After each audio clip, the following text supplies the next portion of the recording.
Right. I've just remembered where this was very useful, this pedigree discriminant analysis. We used it a lot for blood clotting diseases, and we found we could detect carriers on the basis of various variables. I don't remember which ones, and we could detect them much more accurately that way. I'm trying to think. There's hemophilia, but there's also the other blood clotting disease. I can't remember what it's called, but that's a situation where we did in fact find it very helpful for carrier detection. Well, how many people we got here now? We have most of the people. All right. I actually went out. It's just a short break. All right. So let's see now. We're at slide. We're going to talk about marker data. Yes. All right. So the first thing for me to say about marker data, I may have said it before, I'll say it again. We never observe genotypes. As far as I know, nobody has ever shown me how I can observe genotypes. All we observe are phenotypes. It's very important to realize that. So marker data are special. They're special kind of phenotypes. And I leave it to you, Yanju, as to whether we have time to do a live demo or just go through the bits and pieces. Up to you. Okay, I will first talk about the marker data, how it is actually specified in the pedigree file, and as well as like a marker block within the parameter file.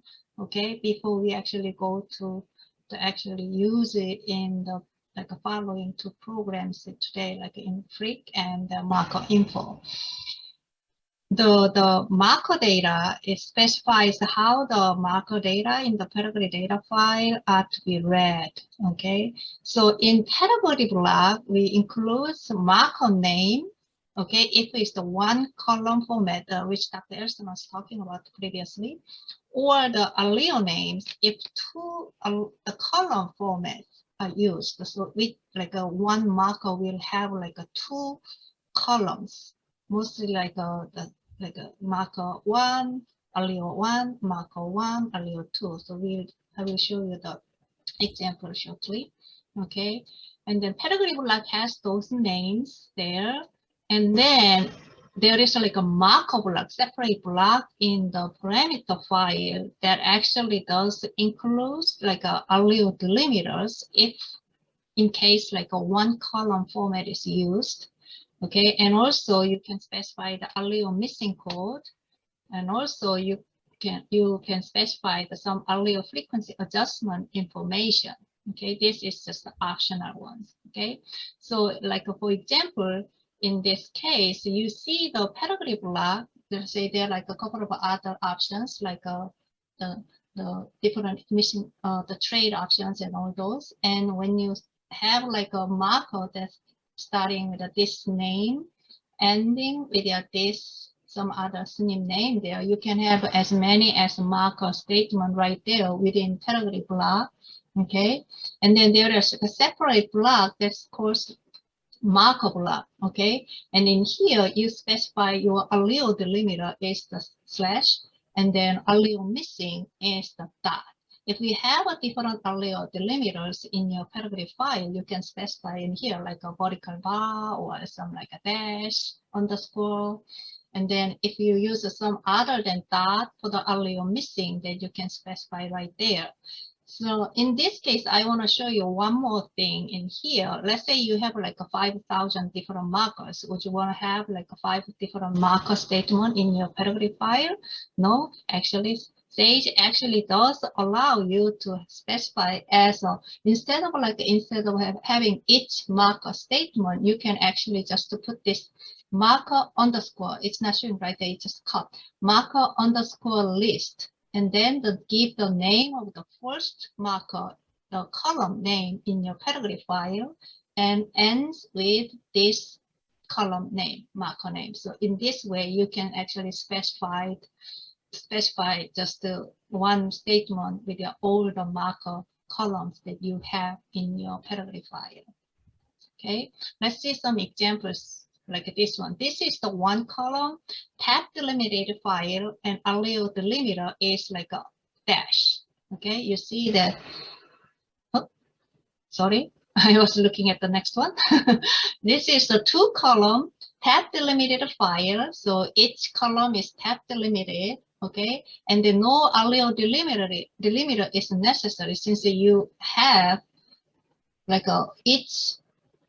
So this is one marker, okay, and this is the allele, first allele in this marker and the second allele in this marker. So you don't need the allele delimiter, okay, and the second two column is for this D1S2256, first allele and second allele, and go on. So this is the two column format, tab delimited, and in this case you don't need any allele delimiter needed. So in pedigree block, it will look like this.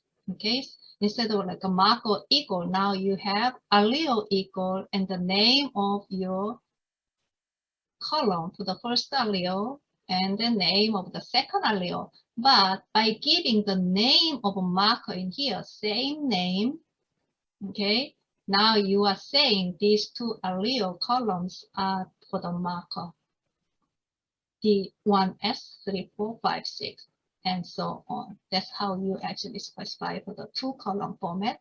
And let's look at the one column format now.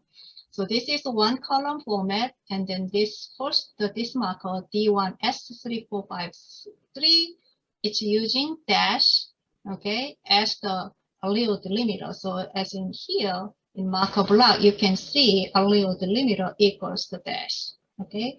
And then allele missing, we don't have any example in here, but allele missing, if you have like a missing allele in here, you will have that, like the dot dash dot like that, okay. So that's how you actually specify the marker data in parameter file, okay.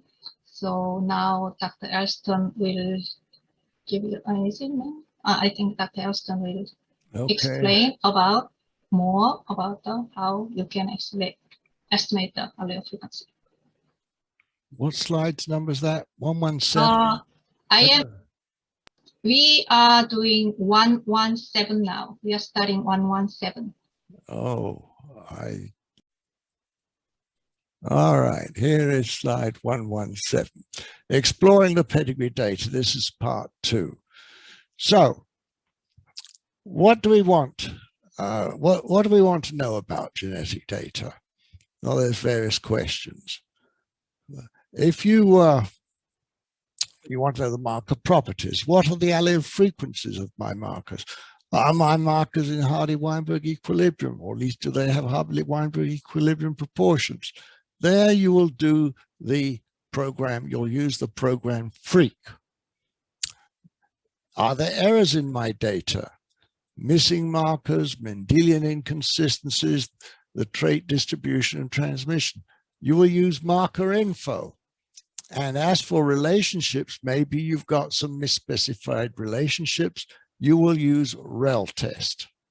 Okay, now what do we have here? Allele frequency estimation using FREQ. If you know the founder genotypes, you have no problem. But the results for some programs, I want to tell you this right now, crucially depend on the founder allele frequencies being correct. And if in those programs, what you can do, I don't know that we have an example of it, but what you can do is you can take the complement of the allele frequencies in the founders and test whether the different frequencies affect the results. That's like making them as different as possible. You change a 0.3 to 0.7, you change a 0.6 to 0.4, and then you make sure that by multiplying up that your allele frequencies still add up to 1. That's going as far away from what you think, okay, in allele frequencies, and then you change that for your founders and detect whether the analysis results is essentially similar or not. And that tells you to what extent you have problems with your results, your interpretation. So founders, as we know, are individuals who have no parents in the pedigree, whereas the non-founders are individuals who have both parents in the pedigree. If there is one pedigree, then they really have both, but one of the parents has missing information. A singleton is an unrelated and unconnected individual. So here we have a pedigree. The founders are numbers 1, 2, and 7. And the non-founders are 3, 4, 5, 6, 8, and 9. And then there's this odd singleton over here, 10. All right. 120. So the initial frequency estimator. What we do here is there are several possibilities. You can look at the founders only if you want. You can, which will estimate all frequencies using the founders, including singletons, and it sums the number of times each allele appears and divides by the total number of alleles. It's suboptimal unless all the founders' genotypes are known, because if some founders' genotypes are unknown, then you could find them from the non-founders. So you can use founders and non-founders. And there are various possibilities here, but what it does, it calculates frequencies from non-founders as though they are independent, and it can combine with the founder frequencies to produce a weighted average for all pedigree members. And if this weight is 0, the frequencies are for non-founders only. If this weight is 1, it's for founders only. But in practice, these estimates will be consistent. They'll all be consistent, but statistically inefficient estimates. So what you really want to do is to obtain them as initial frequency estimates, some kind of initial frequency, in order to perform maximum likelihood estimation. Now, it's maximum likelihood on the assumption that we have a random sample of pedigrees. So this maximum likelihood estimate assumes random ascertainment with respect to the markers. The likelihood for data at each marker is maximized over possible allele frequencies to obtain maximum likelihood estimates using the Elson-Stewart algorithm. Then standard errors are produced. They're going to be large sample standard errors produced by double differentiation of the log likelihood surface. Singletons are treated as one-person pedigrees, and it applies to non-codominant markers, provided that you tell the program the genotype to phenotype mapping. And this is all in the paper by Benke that you can look at if you want. FREQ estimates allele frequency for both codominant and non-codominant markers, as long as you tell it. It estimates marker-specific inbreeding coefficients, which we shall talk about a little bit more in a minute. But that's important because that tells you whether or not you have Hardy-Weinberg equilibrium proportions. The frequencies can be calculated using the entire sample or founders only, or a weighted average of frequencies for both founders and non-founders. And similarly, you can use those as initial weights to get the maximum likelihood estimates.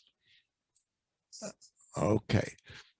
The output is a locus description file, which is usable in other S.A.G.E programs. Whenever you need to know these founder genotypes, this file, you will have this file ready and put it into the other programs.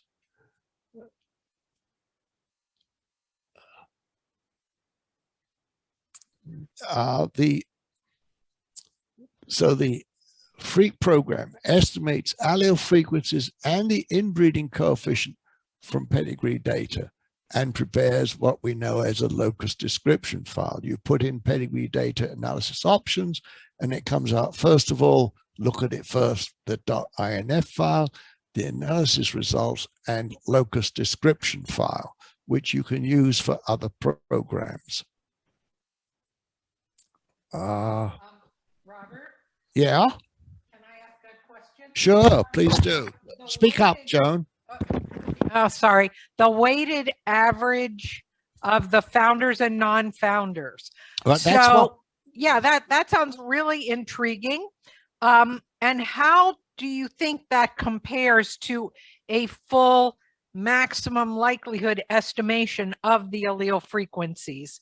Do you think it's a close approximation? I'm assuming it's a lot faster. A little faster, but I wouldn't use it. It's an old, what we do in the maximum likelihood estimator, we use those as initial values to get the maximum likelihood. I don't think it's really slow. Yunju, FREQ program is pretty fast, isn't it? I mean, pretty fast. It just depends on how many markers these days with the Yes, of course. if you are putting, I mean, what I usually do in practice, when I have like a whole genome, like the SNP chips like that with like a million variable, the variant, what I do is actually I do chop them by 2500. You know what I mean? So of course, within a chromosome, of course, and then even within a chromosome, what I do is I chop them up by like every 25, like 100. Then it actually just to get it done as well while I am like preparing for the next analysis, which is like a MARKERINFO like that. That's what I do. So within 25, I guess it's just a couple of So I suppose if you know how many founders you've got and how many non-founders you've got, I ask because most of my pedigrees have really huge proportions of non-founders who are not genotyped because they're deceased. And so getting good estimates of the allele frequencies is always a challenge. So could we go back to the options again, and you guys could advise, so for the entire sample, is that where you're doing the maximum likelihood estimation? Hold on. What slide is that now? That's slide 122, Robert. 122. And you've got the frequencies can be calculated using the entire sample, founders only, or a weighted average of the frequencies. So is the entire sample, is that the one that's maximum likelihood estimation? Hold on, I've got the answer to that somewhere, and I can't remember. I can't remember. I sample. Yeah, Yunju can answer that. I can't find it quickly. But hold on, where are we? Yeah, Yunju, what do you use in practice if you've got that problem of a lot of missing founders? Do you just use entire sample and maximum likelihood? Yes, that's what I usually do. But I also analyze like Amish data a lot, which is the same case as you are. I have like this big, huge pedigree, right? With a lot of the missing genotypes for upper generations. And what in my experience, I see that, of course I do use entire samples, but FREQ doesn't do any imputation or anything for those individuals who is missing. Okay, so in those cases, what I found is if I just use the founders only, which means I am not using any information from the non-founders, which has the most of genotype data. So I see that that actually doesn't seem like it just seems like a more biased than the using the entire sample. Right. Oh Yeah. yeah, absolutely. And of course, in our cancer studies, the people who are affected are more likely to be missing and ungenotyped if they're founders. Yeah. So for us, you know, getting those good estimates are just really tough. Yeah. Yeah. Let me explain to you the definition. The entire data set, if you choose that, that's the counting method. It's the same as founders only, but using both founders and non-founders. Right. Explained in pages 156 to 157. But otherwise, it's the maximum likelihood. You know, it's not easy in this situation. No, yeah, it's not. It's not. Now, I suppose what you could do is you could take some weighted average, try different values of W, and you could see how variable the result is, I suppose. That'd be a quick way of getting a quick idea of what is the, you know, but it's not maximum likelihood. Right. Exactly. Yeah, it's hard. It's really a hard question. All right. Thank you. I appreciate the guidance. Yep. Now, what slide are we on now? Because I've can you tell me, Yunju? 123. We were starting 123. I think we did that, right? Yes. Yeah, we did all that. Yes, we are ready to go for the like a FREQ demo. Okay. Yeah. Right. So it's the same. You just start the FREQ job by dropping the FREQ right here to here. Okay, and then populate your category file from here to there. Since one thing that I want to actually, before I go more, is that even though in the previous slide that it only requires to have just the two default, the info file, which is the parameter file and the pedigree file, but you know, compared to the previous program that we just talked about, which is the PedInfo, FCO, and S.A.G.E, those programs are the ones that you analyze the phenotype. So you don't need to have the marker data in your pedigree file. But now, since we talk about like a marker data, and then obviously FREQ and the marker info later, that needs the marker data in your pedigree file. Okay, so I mean, if you are familiar with the FREQ format, you can think the pedigree file in here is like a combined FAM file and your either ped file or the bed file, but in more text formatted way. You can think it that way. And also, since the FCO doesn't, not the FCO, S.A.G.E does not have a separated data file in your pedigree file, you will have to have all of traits and covariates, and in this case, marker data in your pedigree file. Okay, so for here now, after you drop one job of FREQ from here to here, and then select your pedigree file, this is how the FREQ, the analysis definition panel looks like. Okay, and in here, as you can see, this marker, okay, is the one that is special, like it is written in red. So that means that you have to actually select the marker to analyze. Okay, when you click this, the arrow, down arrow in here, it will actually pop up the markers in your pedigree file. Okay, and then you can either select all, or if you want to go just to quickly check the frequency for just a couple of the markers, you can just click there. Okay, and once you do that, then now you have this like a marker specified in there, and then you can actually have like other options, which is to skip maximum likelihood estimate to make it go faster, so that you are only doing the counting method, either using founders or the non-founders, okay?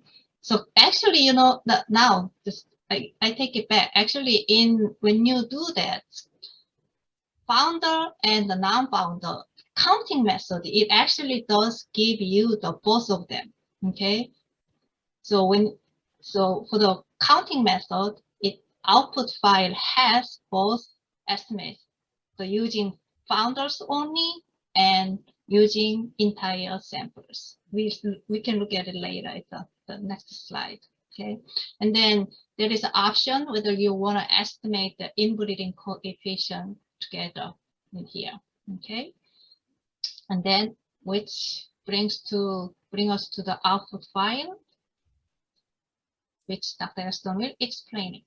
Which is slide 127. 127, yeah. Yeah. So it tells you, first of all, the configuration at the top, and then you get your allele frequency estimates. Here you have it says the frequency for this R, whatever it is, S884080, and you have allele 1 and 2, and you can see what the frequencies are for the founders only or for the entire data set. And you see they're quite similar there. And the maximum likelihood estimate there happens to be very similar too. The chances are that if it's like this, if founders only and the entire data set is similarly, you probably don't need to do maximum. But I'm not going to say that that may not be a general result, but that would be a guiding principle. And you can see for the next one, the next allele, you can see similarly all the frequencies are relatively similar. As I said, when you do an analysis, if you're not sure if your allele frequencies are having a big effect, try complementing them and do the analysis again. If you get basically the same answer, I wouldn't worry, because by complementing each allele frequency, you're going as far away from what your assumption was in the opposite direction, as it were. Okay, now let's see what 128 tells us. The likelihood ratio test for the inbreeding. So what it does is it allows for an inbreeding coefficient, calculates the two likelihoods, and gives you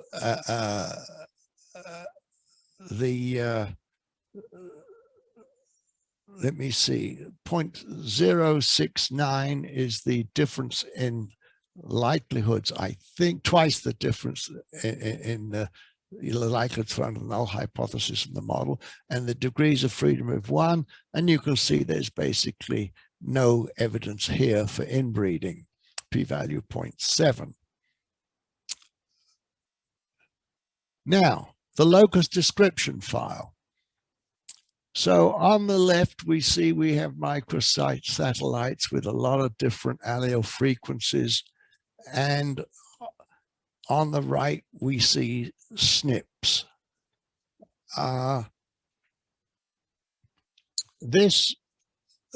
What this shows is the first 3 markers in the pedigree data file.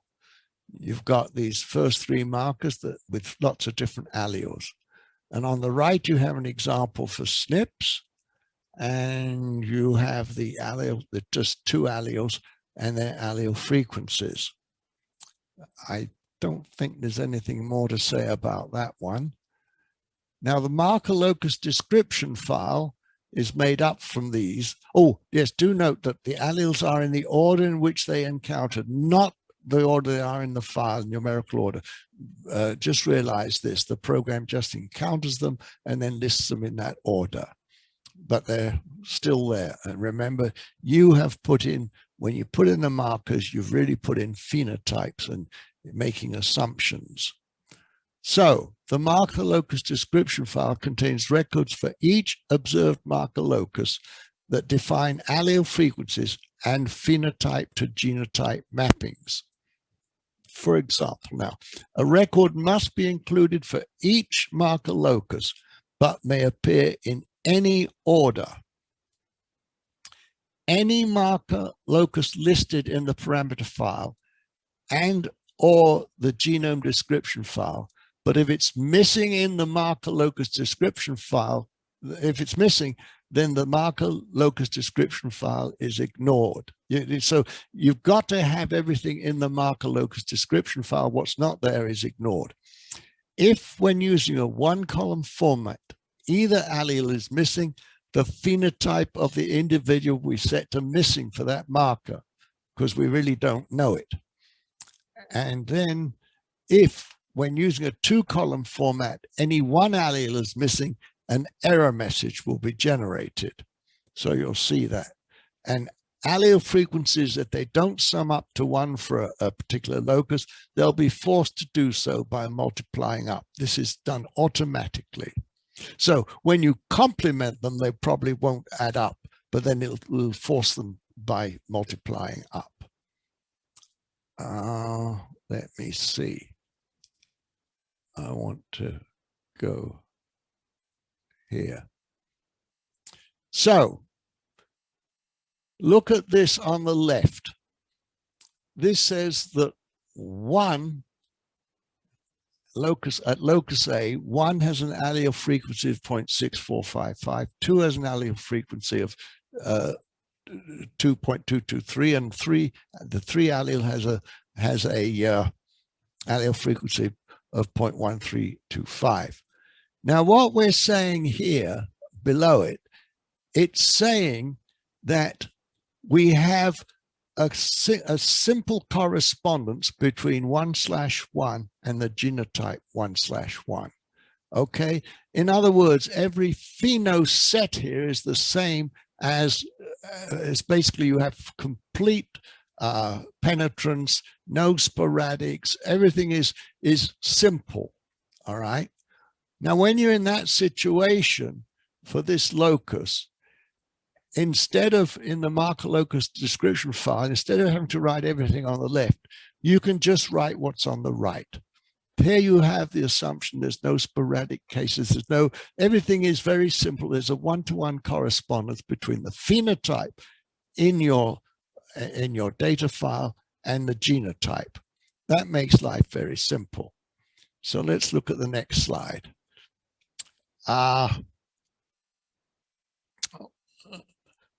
In this situation, what we're saying here is that the marker phenotype 1,1 with probability, let's see, you've got, and then on the right hand side, you've got the penetrance functions, the probability of the phenotype given the genotype. So for the 1,1, we're saying the probability of the phenotype 1,1 given the genotype 1,1 is, is 1, and the probability that it's given it's 1,2, it's 0.02, and the probability the phenotype is 2,2 given that genotype, it's 0. So what this is saying basically is you have some errors here. It's suggesting that you have, you're saying that there's 4% typing error for the heterozygotes. Okay, so you can always put that in if you know it, or you can estimate it. So this is an easy way of incorporating typing error.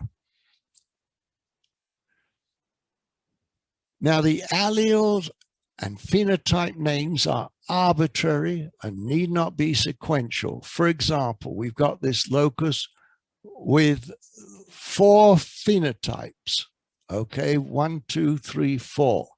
And then what we're saying at the bottom half is that 1 is completely penetrant, no sporadic, just normal. 3, 1, 2, same for 2 and same for 3. But we're saying 4, we're saying that 4 codes for all heterozygotes containing the 4 allele, the 4 allele. And on the last thing, it's saying 9 codes for all heterozygotes not containing the 4 allele. So, but it's saying for the first 3, there's a one-to-one correspondence between the phenotype and the genotype. So what is on the left is the phenotype, and that must match what is in the pedigree data file. and then you will tell it what it means in terms of penetrance functions in the locus description file. Here's another example. We may have at the ABO blood group, we may be having these 4 alleles. And as you may know, in the ABO blood group, A1 is dominant to A2 and to O, but codominant with B. A2 is dominant over O, but codominant with B, and you see how that's coded there. And B is dominant over O. So there again, what's the phenotype is what you have to have in the pedigree data file. And this tells you how to interpret the phenotype in terms of phenosets. Okay, so data quality. How can we find Mendelian inconsistencies in MARKERINFO? We are in slide 136. Let me just get that on my other screen if I may. Well, where's my mouse? Here it is.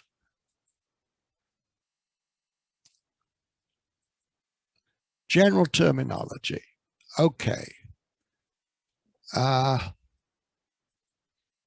phenoset, we've already had this word, is the set of all marker genotypes consistent with an individual's phenotype.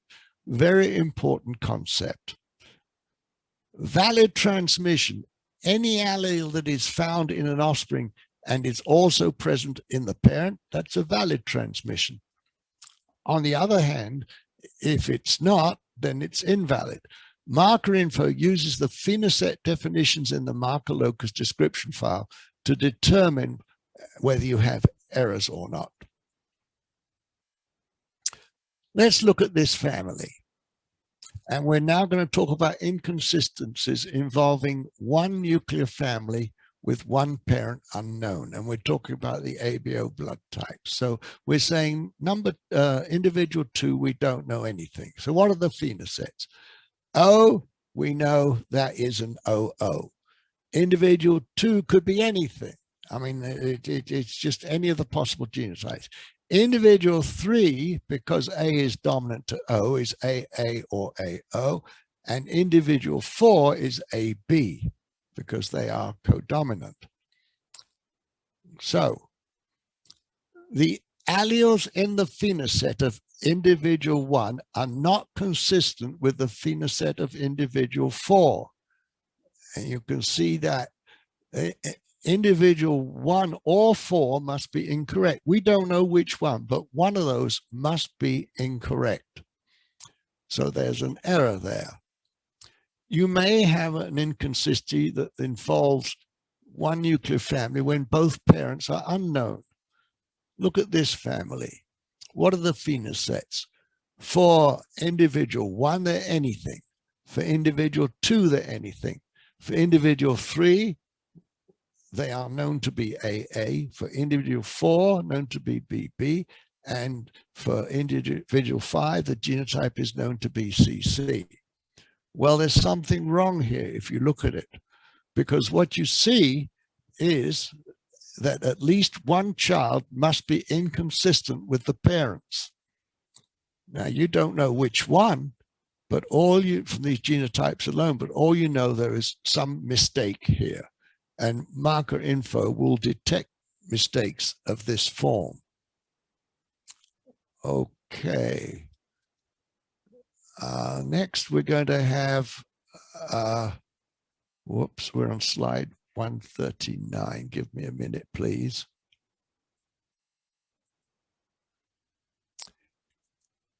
You may have inconsistencies that involve more than one nuclear family. Look at the blue family first. And what you see is that individual 6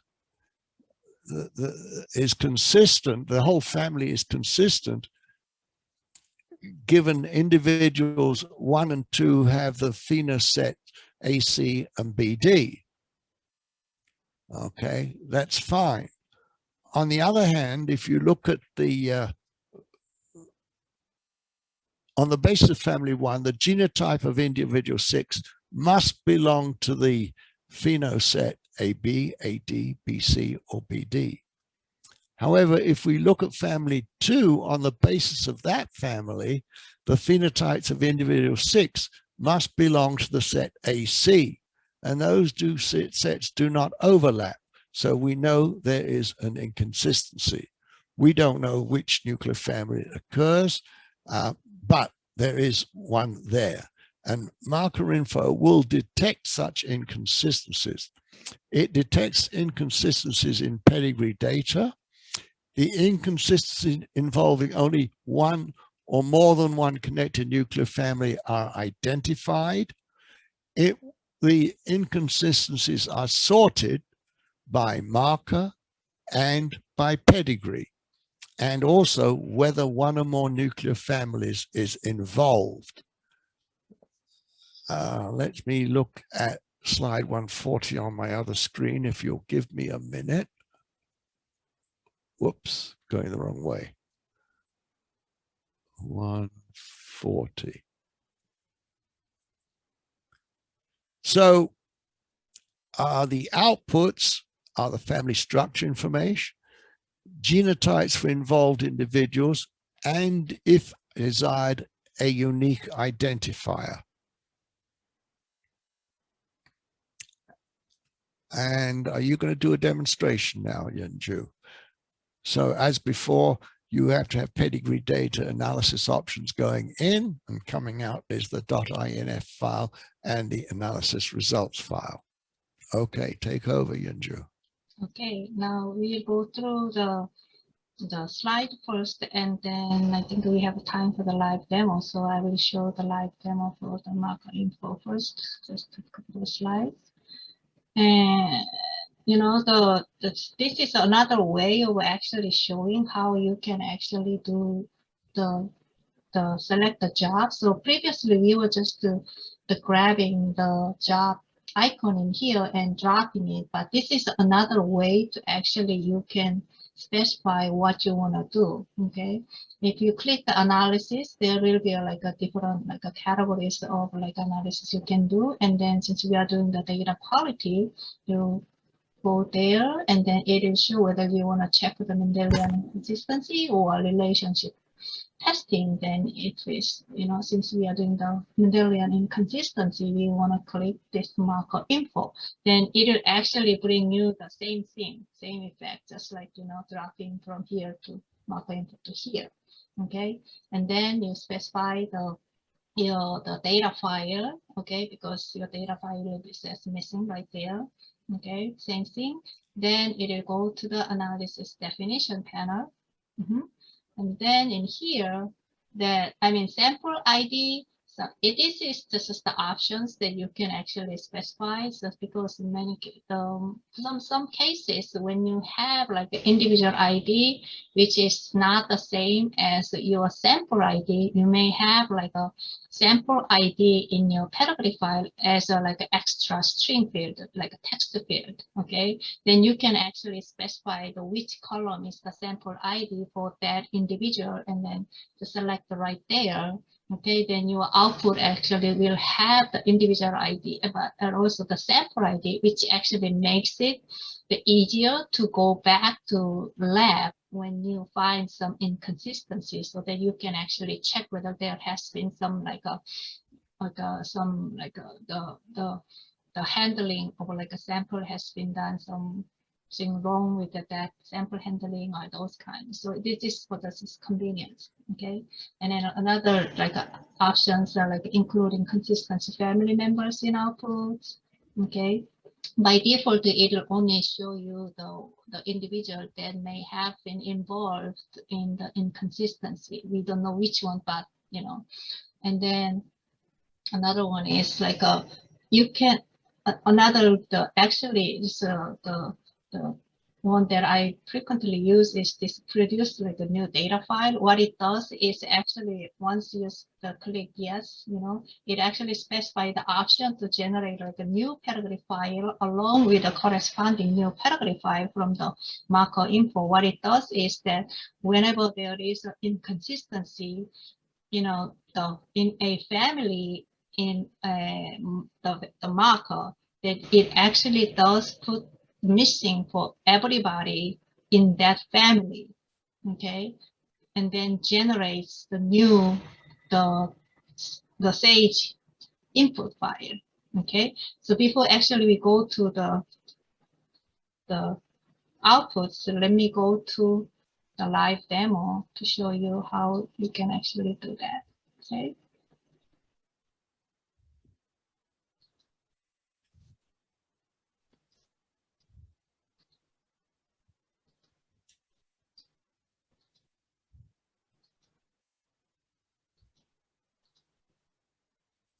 Stop share.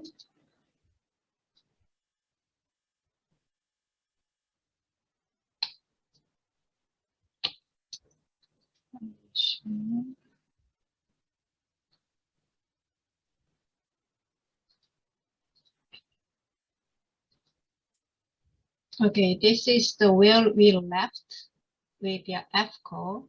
Okay, now I will show you the way that we specify we choose the marker input. Okay, analysis, data quality. You don't have to just click it. You can just go highlight it, and then right there in marker info, you can actually click to generate a new marker info file right there. Okay.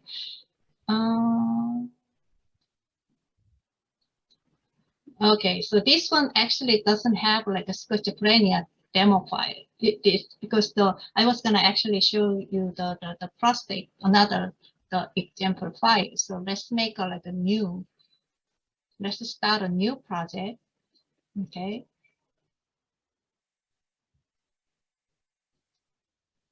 I will go to the project folder that I want to put in. Okay. And then I will say I'm right here, and then I will name it as a live demo 2, since I want to use a different info file. Okay, and I also have the file ready. Okay, and then I will add print the file, which will be right here. And I want to use prostate cancer. The reason that I am not using this schizophrenia is because it has like over 5,000 markers, which we don't want to do that. So it's going to take a little longer. So that's why. Okay, and also output file is actually generated using this data file. So that's why. That's the only reason.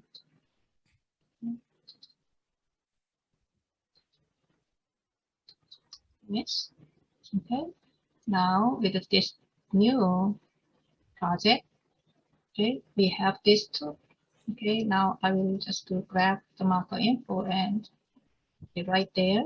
Okay, and then data, I want to put this one right there. So now we are ready to actually run the marker info. Next, we are in this analysis definition. So sample info in this file doesn't have any sample info column, so it's all grayed out since it doesn't find anything that's that's a candidate for the sample ID. Okay, how I know that, if you click its parameter file, okay, there will be a statement that says a string equals some column name. Then it will automatically grab that field into the sample ID. But since this file, the parameter file didn't have that, it's just grayed out. Okay. Okay, then probably we want to actually put like some consistent, we want to see all the family members, and then maybe we can just produce some new data files. Okay, and then let's run it. And then it's just checking again whether I want to go with this option. So I say yes. And then now it shows, you see this one, it's this fast, it's done. Okay.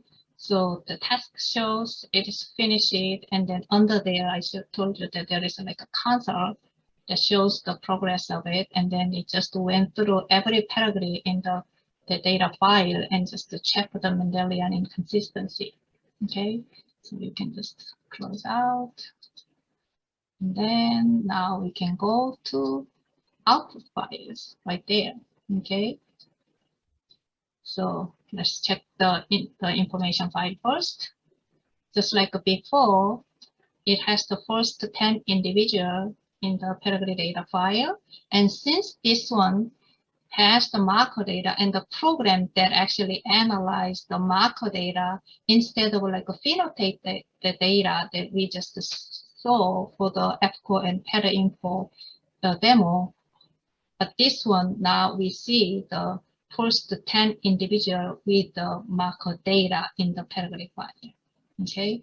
And then it shows the same thing. I guess if this one has like a two constituent pedigrees, if we have run the PedInfo, it probably saw that. We'll see that.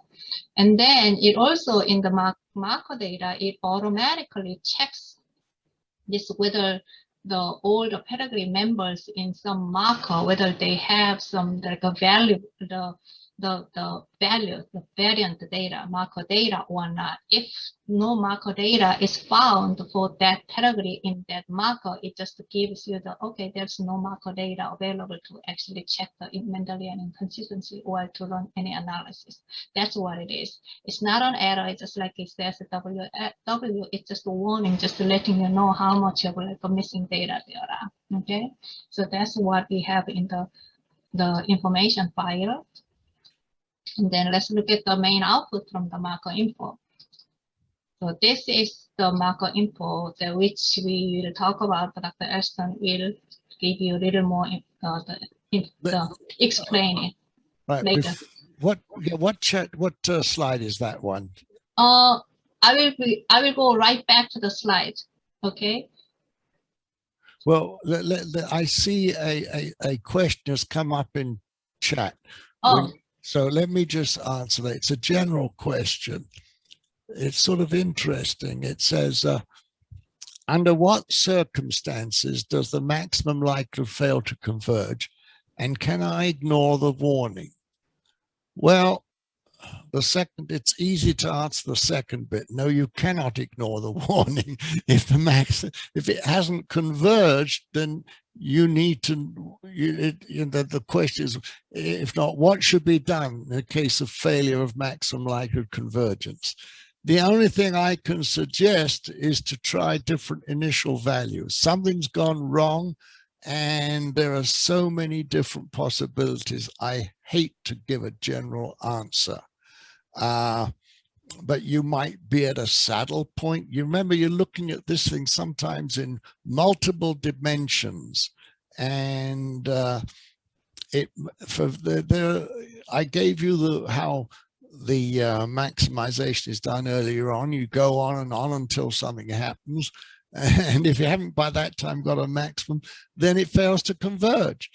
I will say this though, we know from experience that S.A.G.E fails to converge much less often than a lot of other programs performing maximum likelihood estimate. And that's because our maximizing program was trained on particularly difficult problems, mixture analysis. And it's well known that this is one of the most difficult things to maximize likelihoods. So that's that question. Now, where do I go to now? Please tell me which slide. Okay, I will just show you the two more outputs that, since we actually click the data file, there are two more files which will have like a missing value for all those people who has an inconsistency. So now let me share back to the slides. Okay. Yeah. Where do I go? What slide do I go to? Please tell me. Yes. Just wait a second.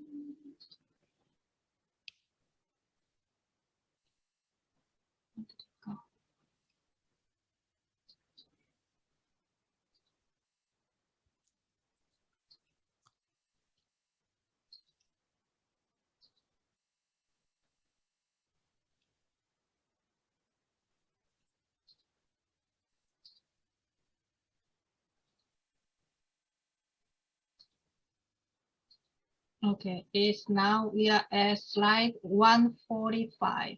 All right. Okay, slide 145. So what you see here is the output, And this is you asked for pedigree specific, all markers.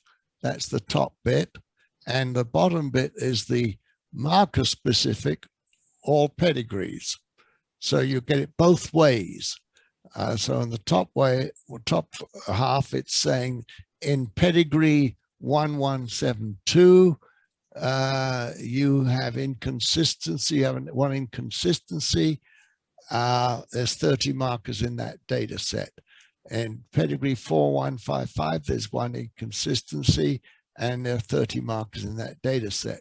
Whereas if you look at the bottom half, it says that marker, what is it, D1S1632, there's an inconsistency, and there's a total of the number of pedigrees with data is 253 out of 254, and so on and so on. So you get all this information.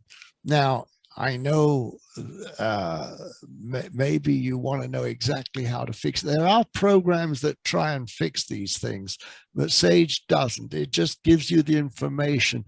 Then it leaves it up to you either to look through and see what you can do or find another program, because other programs do try, under a lot of assumptions, they try and estimate something that's right. Also, as we will come to, I'm not sure whether it's today or not, or maybe it's later on tomorrow, whatever, we're going to come to rel test. Is that today? I can't remember. It's tomorrow, rel test. Tomorrow, yeah. Well, rel test, we start that. We'll see that's a very interesting program, and that will help basically to find the right relationships even when your markers are wrong. We'll see that. Now I go to which, yes? Can I interject something there? Please do. And I just want to emphasize, you mentioned there are other programs that will try to automatically fix this for you. Right. That is incredibly dangerous. All right. I totally agree. Right. I totally agree with what S.A.G.E does. And of course, that's because we agreed on that when we first designed it.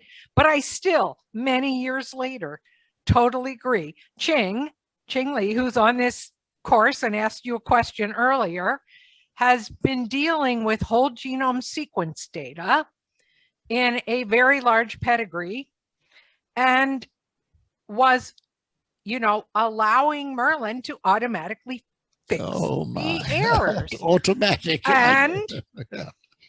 The problem is, you usually, if you don't get very large percentages of errors, you think it's okay. But in whole genome sequence, even if you have switched samples, because almost everybody is homozygous ref for almost everything, if you would allow a program to fix things for you, it won't notice that when there's a sample switch, maybe the inconsistency rate goes up a little bit, but it's still a tiny percentage of the whole across it. So what Ching noticed when she looked at her inconsistencies was she had, small percentages of inconsistencies, and in this one SIP ship, just a little higher. It was not high, but it was a little higher. And if she had not looked at her actual inconsistencies, she would never have realized that she had actually a three-way sample swap. And so what you're going to talk about tomorrow is really important. And I warn everybody, look at your Mendelian inconsistencies, and I'm really glad S.A.G.E makes you do it. In that sense, yes. And it's much more important these days with whole genome sequence data than it has ever been in the past. Yeah. Because in the past, you'd get a big percentage of your markers that were inconsistent. But that's even with a three-way sample swap, you're not going to get that. Yeah. Thank you, Joan. That's very helpful. When S.A.G.E was designed, it was meant to be as general as possible. But, you know, you have to worry about what is possible and what is not. And yes, we give you all this information for MARKERINFO, but it really, if you, you know, if things are a little way out, you really have to look at the data in more detail. You're right, there are these programs that will try and diagnose the program and then we'll correct your data. I suggest you don't correct the data till you've looked at it, and in particular with REL test, which we shall talk about tomorrow, which is very clever. And that was due to Jane Olson, that program. I think it's extremely clever, and you'll see it tomorrow. Okay, so now what slide do I go to, Yunju? We are explaining the MARKERINFO output at 146. Oh, this one here, this one here. Okay, this is telling you that it is showing you some inconsistencies. It's telling you that more than, you can check the missing allele code to start off with if you got it right. It's a dot there.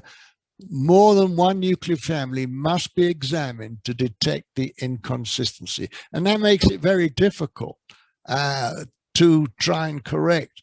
But this is telling you that. And it's telling you, for example, individual 2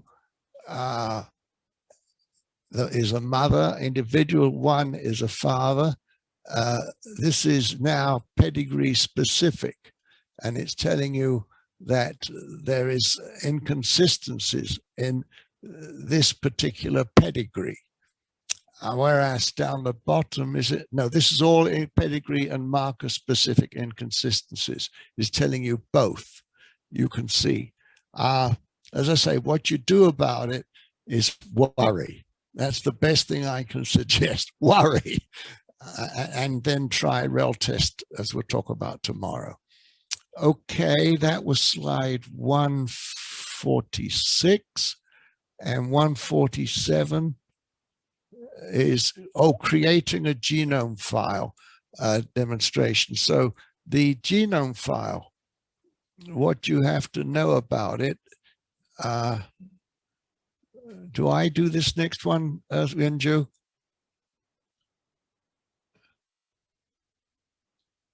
Sorry about that, I was muted. Yeah, this is a tabular map file in Excel, and what it does, it has a lot of markers on a chromosome, in the chromosome. You see here the beginning of chromosome 1, and it has all these markers. Chromosome 1 is automatically, the first marker is automatically put at position 0, and all these positions in this second column are distances between the consecutive markers. And they are genetic distances. Anything else I should say at this point? I don't think so. Yeah. Is there? So, yeah, so now I will go to the actually how to create the genome map file, because the MARKERINFO FREQ, it doesn't matter. But as we go to the next tomorrow, from the REL test to the other linkage analysis or the IBD analysis, we'll need another types of the input file for those programs, which is the genome map file, and how to actually create using this kind of a tabular file that when you have it, because the genome map file in S.A.G.E actually has it's a specific format that it is expecting. So, and then GUI actually has the tools to actually create the genome map file out of this kind of tables. Okay, so I will go through the I think probably, after I go through the slide first, if I still have still time, then I will actually do it on the live. Okay, as you can see, just like in here, instead of like analysis, if you click the tool up there, tool option, there is the different tools. These are like extra tools, not the S.A.G.E programs that we are going through, but the extra tools that is built in within GUI. One of them is this create genome map file right here. Okay, and then if you click that one, it will actually populates this new window, says like input the genome data, and then just to specify the, where is that your tabular, the file, the table file, and then what kind of format that you have, and then whether it has the header or not. Okay, that's how you actually specify the raw, the map file right there to convert to the S.A.G.E format. And then next to the window, it will ask you the map information in your file, whether it is the Kosambi, which map function that you want to actually use it. Whether it's the whole name map or the Kosambi map, you will choose the Kosambi map in here, and then it populates this, the same data we just saw at the Excel file with your 3 different columns right there. Okay, and then we specify that those next to the second and third columns are actually the marker and the positions right there. And then in your position, there is options, okay, what kind of a position this file has it. Okay, once you click that position, the down arrow, you click down arrow, then it actually shows you these options that you can choose, whether it is the position in the genetic map from the Peter, or whether it's the absolute position in the physical map, which means like a base pairs, or whether it's a distance in the centimorgans to the next marker, or recombination fraction to the next marker. So since we have the position in the genetic map already, we can choose the first option in this case. Okay, then it pops up the next the panel, and then now you see the marker position. We set everything. Then you can actually specify the regions. In terms of like the regions, most time it will be like a chromosome by chromosome. But in case you have some like a specific region that you want to use it, then you can just specify with the name of your choice. By default, it will put every markers in your data as just the region 1. By clicking this set region right there, okay, then it will ask you to what is the name of the region that you want to use. So in this case, I just selected the markers that was in the chromosome 1, and then I'm just saying this is the chromosome 1. If it's the X-linked region, then you can actually click the X-linked region right there. Okay, and then click OK. Then it converts the one that we just saw in the Excel file into this genome description file format in S.A.G.E program. Okay, so. All right, so I'll talk about that. Before I do, in the chat, somebody is saying, is the next event tomorrow or on the 20th? Well, we keep saying tomorrow because normally we give a 4-day course with 4 consecutive days, but have no fear, we are only teaching this course on Mondays and Thursdays, okay?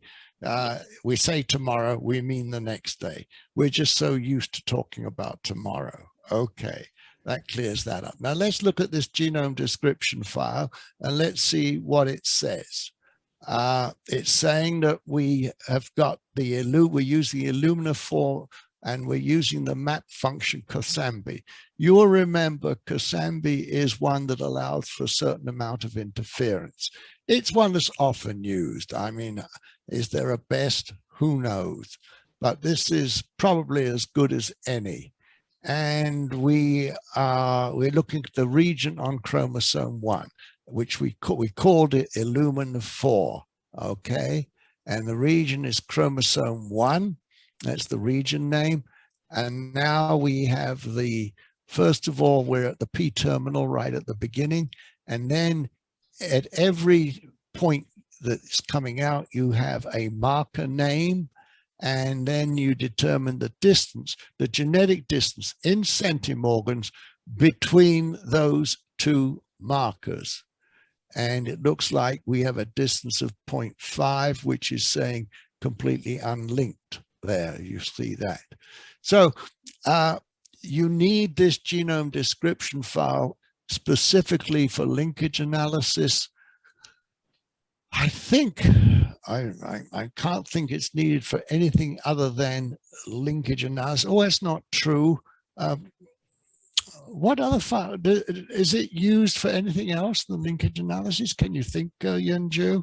We need that for the rel test. Oh, you need it for rel test as well, which we shall talk about first thing. When I say tomorrow, I mean Thursday. Okay. Yeah. So this is a file that is, you get it to start off with what information you have, you convert it, as it were, to something that's useful for, gives you a map, and that is useful for these various other programs. I don't know if there's anything else. Are there any other questions? I don't see anything in chat. At least I don't think I do. Anybody got some questions? I have no idea what time it is. It is right now, it is 4:13, and we have about like 15 more minutes left. So if you have any questions, you bring up questions. Otherwise, we'll just call it a day. Any questions? Last call. No questions? Then yes, go on. I might have missed it. And I'm sure I missed it because I got distracted here for a minute. But the distance in centimorgans, is there an option? I know you guys had something about the Rutgers map. Do you guys pull that down if you can, or does the user supply that distance in centimorgans? It can be, okay, it can be. I'll let Yunju answer it, yeah. Yes, I mean, we can go back to this. Right, yeah, Right yeah. So right. This is the information that you just supplied, but it can be either positions in genetic maps, or right. Distance in the physical map, or the distance in centimorgans. So we have you have 4 different options of right. Yeah, so it's not a distance, but the position information. Right. So you can put in the position information that pretty much all of us will have easily. And then if let's say I have my typical genetic position in base pairs for all of my markers, then does S.A.G.E at this point convert that to the centimorgans? Oh, what wonderful, wonderful people you are. Okay, that was what I was really trying to ask. Super. Yeah. Yes, that's the when it is the second, which is the absolute position in the physical map, which is the base pair. That's what we usually have these days. Right. But using that, that approximation, how many, like 10,000 or 100,000, just yeah. What I'm talking about, it's just use that the approximation to change it to the genetic map. Right. Then we all go to the Rutgers map and do it ourselves otherwise. So that alone is an amazingly wonderful thing right there in S.A.G.E. So I'm so glad you put that in. Well, we try and help. Hey, it's incredibly helpful in the real world. Yeah. Thank you. Sure. Any other questions before we call it a day? Yeah. That's our last slide right there. Yeah. Okay. So tomorrow will be Thursday, not tomorrow, Tuesday. When we say tomorrow, we mean Thursday. We start again. And then we start with rel test, apparently. I've forgotten. It's very complicated. But you can have not just one night's sleep, but several nights' sleep and think about it. And if you have any other questions on this, you can bring them up at the beginning of the session. We will start at 9:30 on Thursday morning with day 3. Okay, everybody? All right. Goodbye. Goodbye, everybody. Bye.